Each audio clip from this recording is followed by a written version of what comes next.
we're gonna do a quick tutorial on the different types of yarn. Haven't really seen anybody talk about this, but if you get into fiber arts, it's really important that you understand. So we're gonna start with the acrylic yarn. This is gonna be your weight 4s, and you find the weight on the label,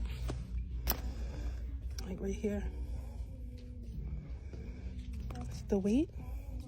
The hook size they recommend either for crochet or for knitting.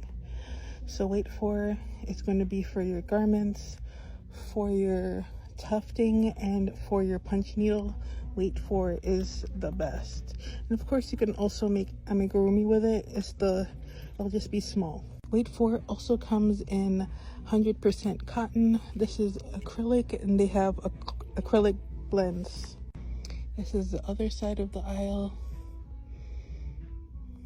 This is also a weight 4, but it's a chenille yarn.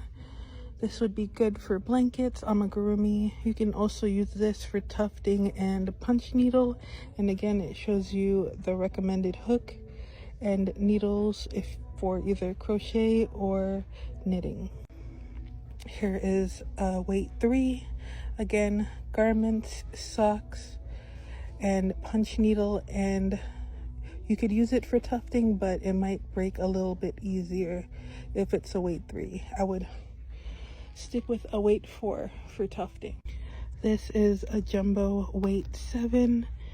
Your hook size, your needle size, you see it right there. Washing instructions as well. The lot number I haven't spoken about yet, but the lot number is important. That's the dye that they used, and every lot number that is the same was made at the same time. So this one is lot 1426, and so is this one, so they're the exact same color. If you got 2 from 2 different dye lots, even though it says they're the same chalk blue, one might look a bit darker or a bit lighter if they were from a different lot, a different dye lot.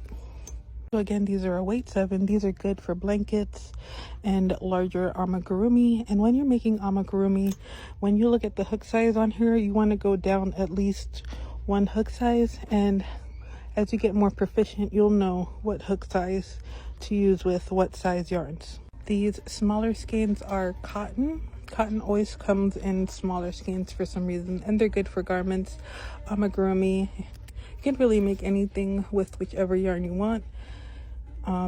It's just based on your preference and what you want it to feel like. So if this is your first time doing any fiber arts, I encourage you to go to your local craft store and feel all the yarn. Here is another weight 3. You might hear people refer to it as a finger weight, and you might hear people saying that a weight 4 is a worsted weight. This is a size 6, and this is one that you may typically see being used for amigurumi and blankets. I use weight 6 preferably for amigurumi, not tufting at all.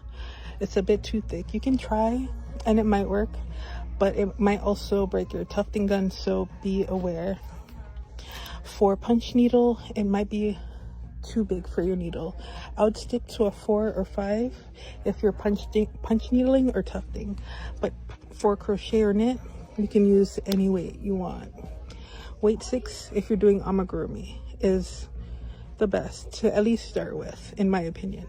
This is a size 7, and you see they say 25 millimeter. These are the ones that people usually use to hand knit or hand crochet those huge blankets. If you want a tutorial on that, let me know. It's super easy. But yeah, these are the really huge weight yarn, a bulky 7.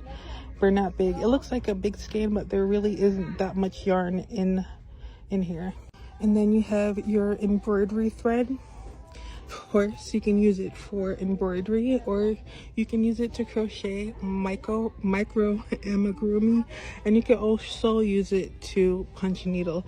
I would not use this to tuft. It is way too thin and dainty, but it does come in a lot of pretty colors. I call it embroidery thread, but it's really called embroidery floss. But if you say thread in the craft store, they'll know what you're talking about. They also have a lot of different colors and textures in different sizes, so that's why I encourage you to come out and feel all the yarn. And lastly, if you're a beginner, do not get like the faux fur kind of yarn. This is really hard to work with and you have to feel your stitches. But if you want to try, go for it. That's how you learn and get better too, is just by trying new things. So I hope that helped you on your fiber arts journey, learning a little bit more on the different types of yarn there are in the craft stores.